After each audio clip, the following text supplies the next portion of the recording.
இணைந்திருக்கிறோம் நேயர்களே, வணக்கம். தமிழுடைய நிகழ்ச்சியுடைய தலைப்பு பகுதியில் சந்தித்திருக்கிறோம். இன்றைக்கு என்ன விடயம் கதைக்க போகிறோம் என்றால், குறிப்பாக இந்த தமிழர்களுடைய உயிர்மை நேயம். நாங்கள் அடிக்கடி இந்த விடயத்தை பேசிக் கொண்டிருக்கிறோம். இது என்ன விடயமாக இருக்கிறால், தமிழர்களுடைய அடிப்படை அறம் என்பது மனித நேயம் சார்ந்தது அல்ல, அது உயிர்மை நேயம் சார்ந்ததாக இருக்கிறது.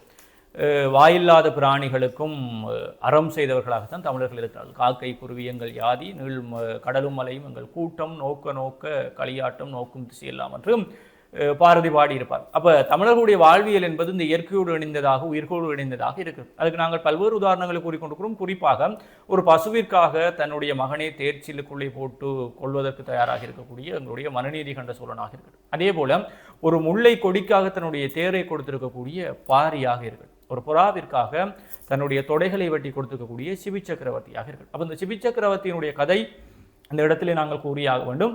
சிவி சக்கரவர்த்தி ஒரு நாள் வீதி உரமாக சென்று கொண்டிருக்கும் பொழுது ஒரு புறா ஒன்று அவனுடைய காலடியிலே விழுந்து அபயம் கேட்கிறது. அப்போ அந்த புறாவிடம் அவன் கேட்கிறான், என்ன உனக்கு பிரச்சனை? இந்த புறா கூறுவது என்னை ஒரு பருந்து உண்பதற்காக கொள்வதற்காக திரட்டி வருகிறது என்று. அப்போ அந்த சிவி சக்கரவர்த்தி அந்த புறாவை ஆற தழுவியவாறு சென்று அந்த பருந்திடம் கேட்கிறான், எதற்காக இந்த புறாவை துரத்துகிறாய் என்றால், இதை நான் இதை கொன்று உண்ணப்போகிறேன் என்பது சிவி கூறுகிறான். சரி, நான் அப்போ நீ இந்த புறாவை விட்டுவிடு, இந்த புறாவினுடைய இடைக்கு சமனான தசையை நான் என்னுடைய தொடையிலிருந்து வெட்டி தருகிறேன். அப்போ அவன் தன்னுடைய உடம்பிலிருந்து ஒரு தராசுலை வைத்து அந்த பருந்தை ஒரு பக்கம் இருக்க வைத்து விட்டு மற்ற பக்கம் தன்னுடைய தொடை தசையை வெட்டி வெட்டி போடுகிறான். அது தராசு சமப்பட்டதாக தெரியவில்லை. ஒரு கட்டத்தில் அவனே ஏறி நிற்கிறான். அப்போதுதான் அந்த தராசு சமமாகும். அப்போ சிபி கூறுகிறான், இந்த புறாவை விட்டு விட்டு எனக்கு உன்னுடைய அந்த புறாவிற்கான இடைக்கு சமமாக என்னை எண்ணி முழுதாக உட்கொண்டு விடு என்று கூறுகிறான். அப்போ இப்பொழுது தராசின் ஒரு பக்கம் புறா இருக்குது, இன்னொரு பக்கம் சிபி இருக்கிறது, இரண்டுமே சம அளவில் இருக்குது. அப்போ பருந்துக்கு புறாவுக்கு இடைக்கு சமனாக அளவுக்கு சிபியே இருக்கிறான். அப்போ சிபியை முழுமையாக உண்டு விட வேண்டும் என்று சிபி சக்கரவர்த்தியை கூறிய பிறகு அப்பொழுதுதான் அந்த புறாவாக வந்தவர் மன்னிக்கவும் அந்த பருந்தாக வந்தவர் இறைவன் சிபி சக்கரவர்த்திக்கு ஆட்கொண்டு உன்னுடைய இந்த உயிர்மை நேயத்தை பாராட்டி இந்த உலகிற்கு தெரிவிக்கவே நாங்கள் இப்படி வந்தோம் என்று கூறும்போதும், எங்களுடைய இனத்திலே ஒரு மன்னன் ஒரு சாதாரண ஒரு சின்ன புறாவிற்காக தன்னுடைய தொடையை வெட்டி கொடுத்து இறுதியாக தன்னையே அதற்கு சமநிலைப்படுத்தி தன்னையே எடுத்துக்கொள் என்று கூறக்கூடிய அளவிற்கு உயிர்களோடு வாழ்ந்தான் என்று இருக்கும்பொழுது அண்மையிலே நெடுந்தீவிலே ஒரு சம்பவம் நடந்தது. இந்தியாவிலே இருந்து புறாக்களை விற்பனைக்காக கடத்தி கொண்டு வந்திருக்கிறார்கள். அதில் ஒரு பகுதியை விற்பனைக்காக அனுப்பி வைத்த நிலையிலே அவை குறிகட்டுவான் இறங்குதுறையிலே போலீசாரால் கைது செய்யப்படுகிறது, கண்டறியப்பட்டு கைது செய்யப்படுகிறது. அப்போ ஏனைய விடயங்களையும் அறிந்து கைது செய்வதற்காக நெடுந்தீவுக்கு அந்த வீட்டின் உரிமையாளர் நோக்கி செல்லும் பொழுதும் புறாக்கள் அடைக்கப்பட்டிருந்த அந்த கூட்டுக்குள்ளே பெட்ரோலை ஊற்றி கொளுத்தி இருக்கிறார். அந்த புறாக்கள் அனைத்துமே கருகி செத்திருக்கு. ஏனைய புறாக்கள் எரிந்து கொண்டிருந்த நிலையிலே போலீசாரால் திறந்து விடப்பட்ட நிலையிலே அவை பறந்து சென்றிருக்கிறது. அப்போ எப்படிப்பட்ட மனோநிலையில் நாங்கள் வாழ்ந்து கொண்டிருக்கிறோம்? ஒரு பக்கம் ஒரு மன்னன் புறாவிற்காக தன்னுடைய தொடையை வெட்டி இந்த இனத்தினுடைய உயிர்மை நேயம் எங்களுடைய அடிப்படை அறம் என்பது மனிதர்களுக்கு மாத்திரமல்ல, பேசும் திராணியற்ற உயிர்களுக்கும் அறம் செய்திருக்கிறோம் என்று கூறுகிறார். இன்னொரு பக்கம் ஒரு கூட்டுக்குள்ளேயே குழுவாக இருக்கக்கூடிய புறாக்களை தன்னுடைய மனதில் இருக்கக்கூடிய வக்ரச எண்ணம் காரணமாக, வன்மம் காரணமாக அவற்றை பெட்ரோல் ஊற்றி கொளுத்தி அவை கண்முன்னே கருகி சாம்பலாவதை பார்க்கக்கூடிய மனோநிலைக்கு இந்த இனம் வந்து விட்டதா என்ற கேள்வி இருக்குது.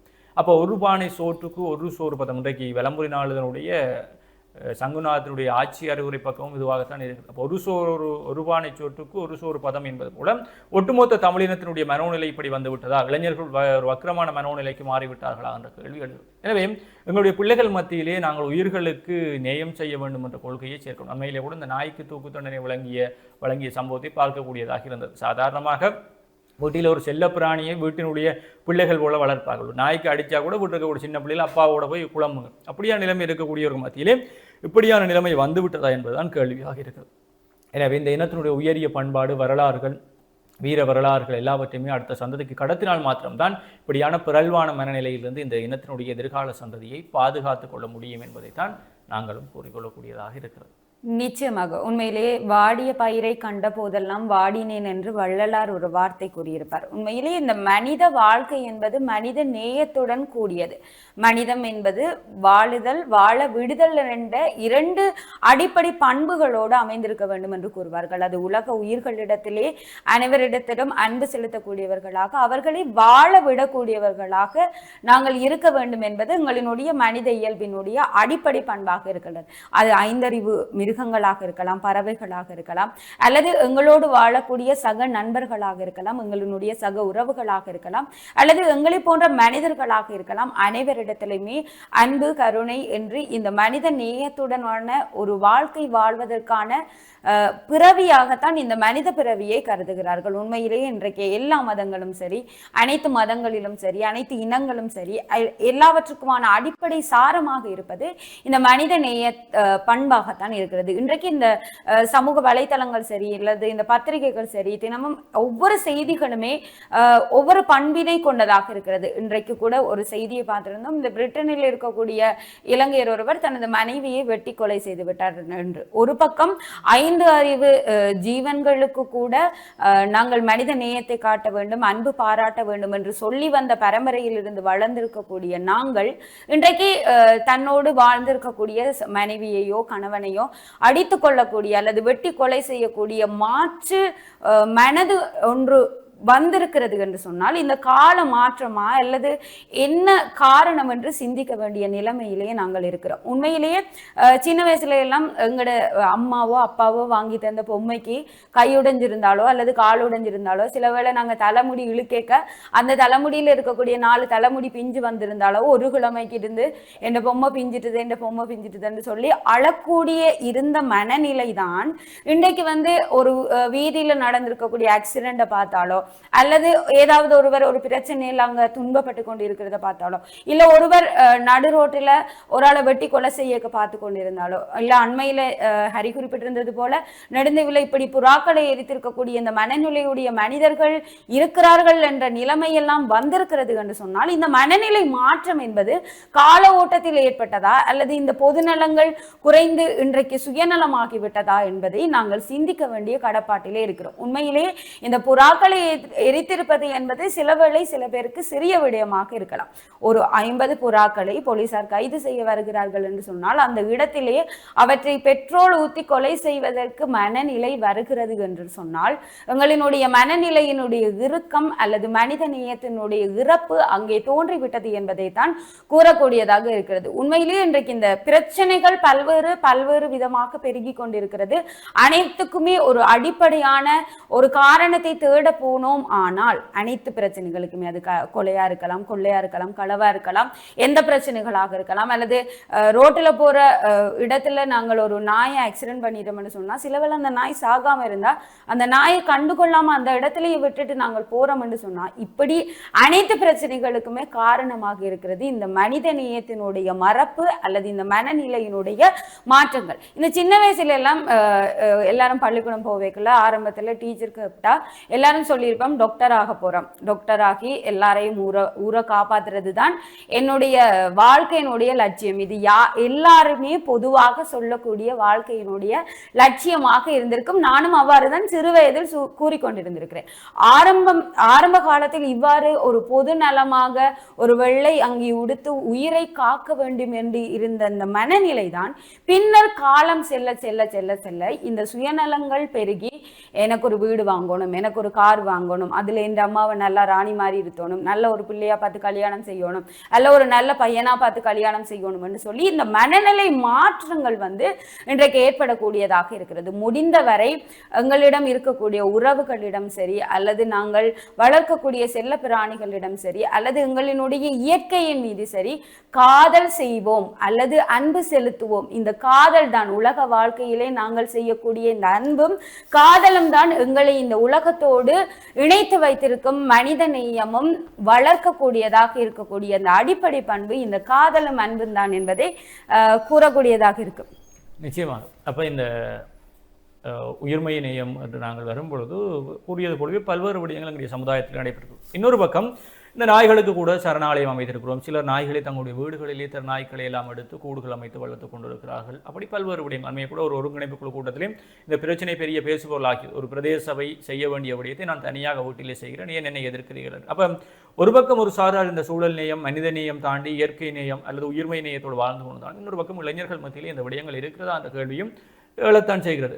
குறிப்பாக இந்த சுற்றுலா பயணங்கள் செல்லும்போது வீதியோரங்களிலே இந்த மதுபான போத்தல்களை போட்டுவிட்டு செல்லாதீர்கள், காடுகளுக்குள்ளே செல்லும்போது மதுபான போத்தல்களை போடாதீர்கள், குளங்கள் நீர்நிலைகளிலே போடாதீர்கள், அங்கு வாழக்கூடிய உயிரினங்களுக்கு அவை பாரிய சிக்கல்களை ஏற்படுத்தும் என்றெல்லாம் கூறினார்கள். ஆனால் அதெல்லாம் நாங்கள் சிந்திக்கிறோம் என்றால் இல்லை. காடுகளுக்குள்ளே செல்லும் போதும் கண்டபாடுகளுக்குள்ளே ஒளிகளை எழுப்பாதீர்கள் என்றெல்லாம் கூறினார்கள். அப்படி பல்வேறு விடயங்கள் இருந்து கொண்டிருக்கிறது. இன்றைக்கு குரங்குகள் படையெடுக்கிறது என்றால் குரங்குகளுடைய இருப்பிடம் இல்லாமல் போயிருக்கிறது என்பதுதான் இன்னொரு அர்த்தம். மண்டைதீவிலே வந்து இயற்கை நேயமாக கட்டுமான பணிகள் முன்னெடுக்கப்படவில்லை, சூழல் நேயமாக முன்னெடுக்கப்படவில்லை என்று கூறுகிறார்கள்.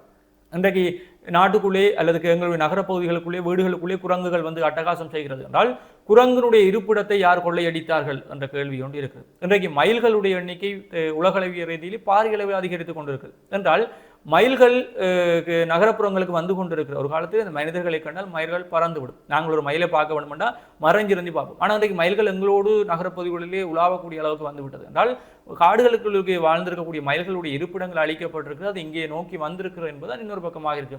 அப்போ இந்த இயற்கை சமநிலை எங்கோ ஒரு இடத்திலே குழம்புகிறது. ஒரு உயிரினத்தினுடைய எண்ணிக்கை சடுதியாக அதிகரிக்கிறது என்றால் அந்த உயிரினம் இரையாக கொள்ளக்கூடிய உயிரினங்களுடைய எண்ணிக்கை சடுதியாக குறையும் என்பதுதான் விடயமாக இருக்கு. பாம்புகளுடைய எண்ணிக்கை அதிகரிக்கிறதுனால் தவளைகளுடைய எண்ணிக்கை குறைய போகிறது, தவளைகளுடைய எண்ணிக்கை குறைய போகிறது என்றால் பூச்சிகளுடைய எண்ணிக்கை அதிகரிக்க போகிறது. இப்படி இந்த இயற்கை வட்டம் என்பது சமநிலைப்படுத்துவதாகத்தான் இருக்கு. ஆனால் இன்றைக்கு நாங்கள் காடுகளை அழிக்கிறோம், மிருகங்கள் வாழ்ந்த இடங்களிலிருந்து மிருகங்களை துரத்துகிறோம், அவை இடமில்லாமல் நகரங்களுக்குள்ளே வருகிறது. யானைகளுடைய எண்ணிக்கை, யானை மனித மோதல் இலங்கையிலே அதிகரிக்கிறது என்றால் யானைகளுடைய இருப்பிடங்கள் இல்லாமல் ஆக்கப்பட்டிருக்கிறது. யானைகளுக்குள் காட்டுக்குள்ளே உணவில்லை, நீரில்லை என்ற நிலைமை இன்றைக்கு தோற்றம் பெற்றிருக்கிறது. அதை யார் செய்திருக்கிறார்கள் என்றால் மனிதர்கள். காடுகளை அழிக்கிறோம், மரங்களை வெட்டுகிறோம், காடுகளை அழித்து கட்டடங்களை கட்டுகிறோம், நீர்நிலைகளை குளங்களை மூடுகிறோம். அப்போ உயிரினங்களுக்கு நீர் குடிப்பதற்கு உணவு உண்பதற்கு இடமில்லை. அப்பவர்கள் மனித தோட்டங்களை நோக்கித்தான் வரும் என்பதிலே மாற்று கருத்து இல்லை. எனவே இயற்கையை நாங்கள் அண்மையிலே வாழைச்சேனையிலே ஒரு யானை நகரத்துக்குள்ளே தனி யானையாக புகுந்து பாடசாலைகளுக்குள்ளே நுழைந்திருக்கிறது, வீதிகள் நோரும் தெரிந்திருக்கிறது என்றால் அப்படியான யானை நகரத்துக்குள்ளே வருவதற்கு யார் காரணமாக இருந்திருக்கும் என்றால் நாங்கள் அருகில் இருக்கக்கூடிய காட்டை அழித்திருக்கிறோம்.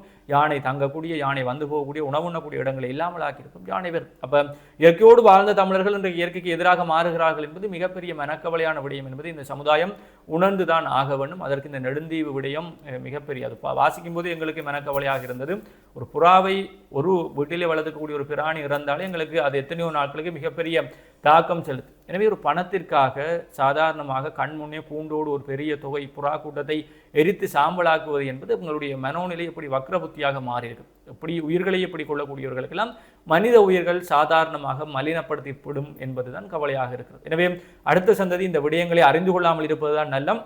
இப்படி சின்ன சின்ன உயிரினங்களுக்கெல்லாம் இப்படியான சம்பவம் நடக்கிறது, இதை பார்த்து அவர்கள் பழக தொடங்கினால் அவர்களுக்கு இந்த பெரிய மனித உயிர்கள் எல்லாம் சின்ன விடயங்களாக மாறிவிடும். எனவே இயற்கையோடு வாழ்ந்த இந்த சமுதாயம் இயற்கையோடு தொடர்ந்து பயணிக்க வேண்டும் என்பதுதான் எங்களுடைய அவாபாகவும் இருக்கிறது. உயிர்மை நேயத்தை எங்களுடைய அடுத்த சந்ததிக்கு கொண்டு செல்வதற்கு எங்களுடைய இனத்தினுடைய பழைய வரலாற்று கதைகளை அவர்களுக்கு கூறுங்கள் என்பதை கூறிக்கொண்டு நாங்களும் உங்களிடமிருந்து விடைபெற்று செல்லப் போகிறோம். மற்றும் ஒரு நிகழ்ச்சியில் உங்களை சந்திக்கும் வரை உங்களிடமிருந்து விடைபெற்று செல்லும் நான் என்றும் உங்கள் அன்பின் கரிகரன், திவ்யா விஜயபாஸ்கரன். நன்றி.